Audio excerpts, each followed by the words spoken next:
Shabbat Shalom. To write a sermon, not knowing if I'll actually deliver it, is something I've never had to do until this week. Over the past week, we've all been thrust into unprecedented territory.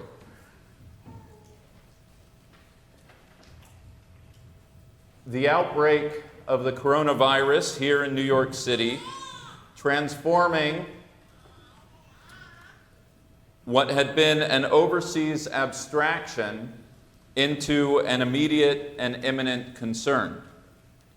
First and foremost, our thoughts and prayers are directed towards all those individuals and families afflicted as we pray for their comfort, healing, and recovery.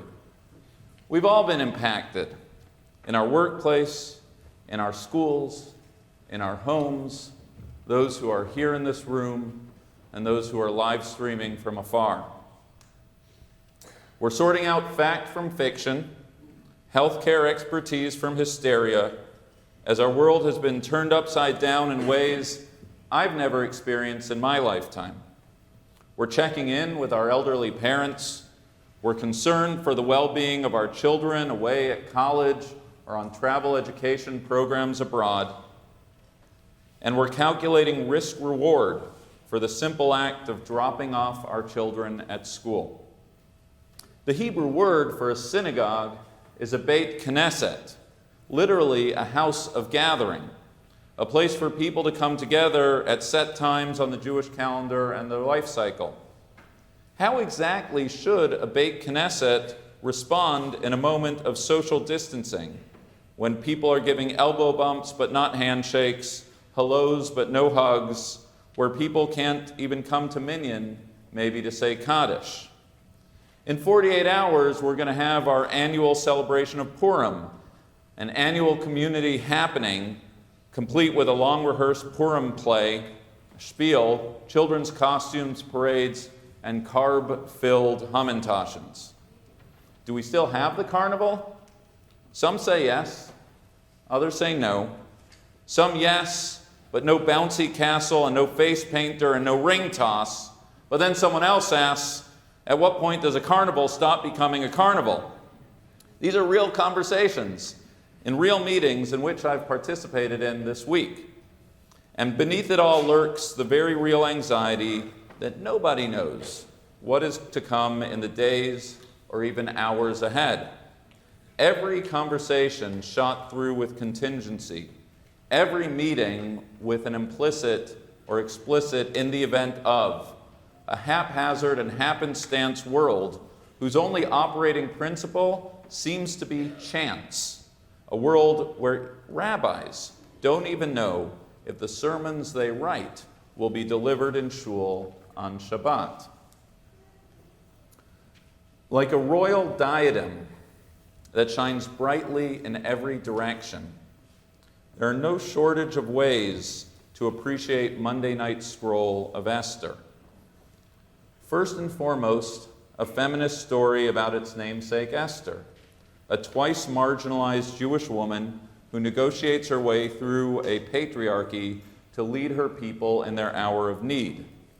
Alternatively, Esther is a political tale describing a vulnerable Jewish community on account of how the Jews of Shushan negotiate power as a minority diaspora. Or maybe you can read Esther as a treatise on the dynamics of anti-Semitism, how in every generation there arises a Haman-like figure filled with a maniacal hatred against our people. Another door, of course, is that Esther be read as a Disney-esque or even burlesque satire, with kings and beauty queens, heroes and villains, royal feasts and quiet courage. The Hebrew Bible, after all, is not a single book, but a library, and every library should contain at least one fairy tale. There are many ways to read the story, but this year I want to knock on what is Esther's most obvious door, as suggested by the very name of the holiday, Purim, which means chance. One twist after the other, a series of coincidences, unplanned encounters, and reversals of fortune. Let's start at the very beginning. What if King Ahasuerus had not called on Vashti to appear? What if Vashti had not refused, thus leaving the throne open for a new queen? What if Mordecai, Esther's cousin, was not in the right place at the right time to overhear the plot to assassinate the king?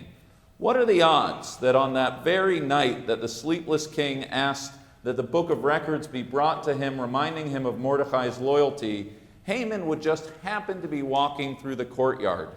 The list goes on, and again, the drivers of this story are serendipity, happenstance, and black swans. No question, all these reversals serve the literary purpose of keeping the reader, young and old, engaged in the story. But the message runs deeper.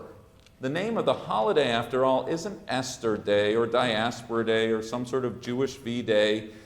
The name of the holiday is Purim, which means lot, the process by which Haman chose the date of our destruction, a lottery, the very symbol of a world governed by chance. According to tradition, the guiding principle of Purim is the upending of expectations, in Hebrew, v'nahapohu.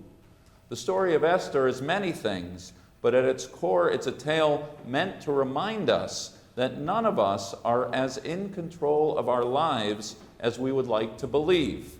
That unlike the book of Deuteronomy that teaches that good is rewarded with good and bad with bad, or Ecclesiastes that teaches that there is a moment in et for everything to dance or to cry under the heavens, for one day of the year, there is one book of the Bible that says maybe, just maybe, it ain't so.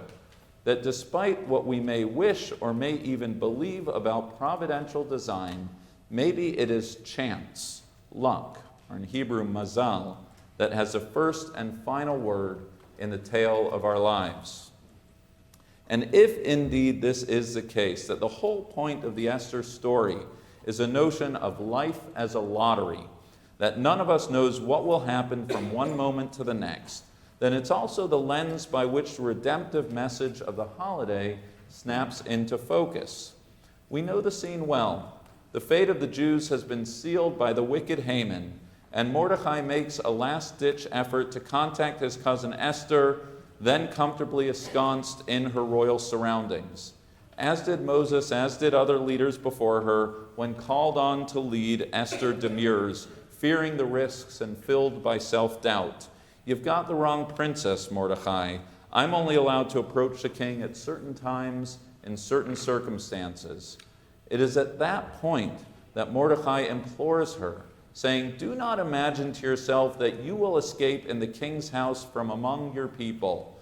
Umi yodea im la'et kazot higat lemalchut. Who knows whether for a moment like this you are in power?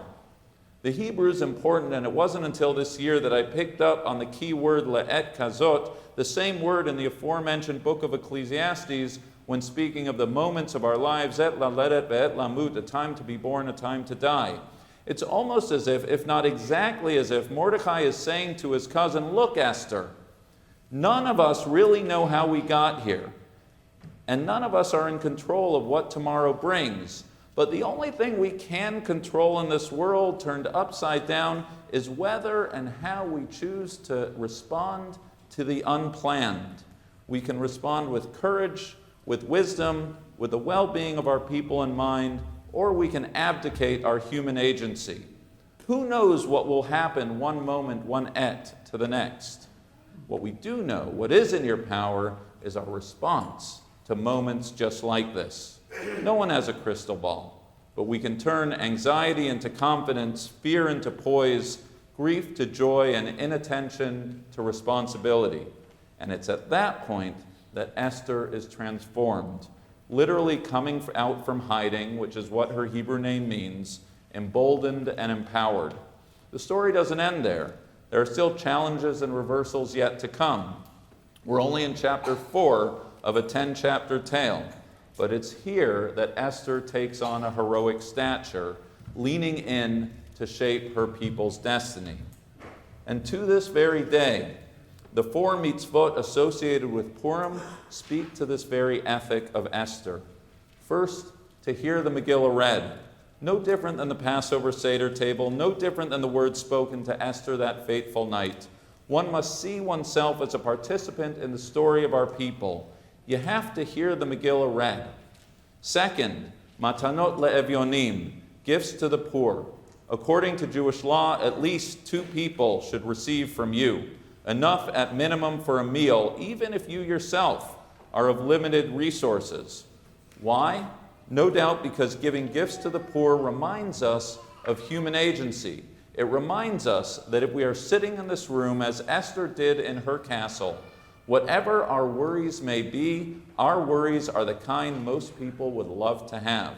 We are all very, very lucky. We should never forget our good fortune, and we should always give back to those for whom fate has not been as kind.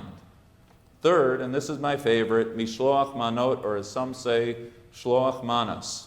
Everyone is obligated to send a gift, a tasty, usually high-caloric treat to another person, a gesture of kindness, friendship, and community building.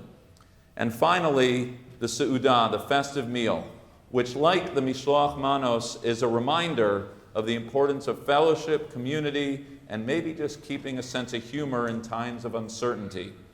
Practically speaking, I do hope to fulfill all 4 mitzvot this week, and I hope you do as well.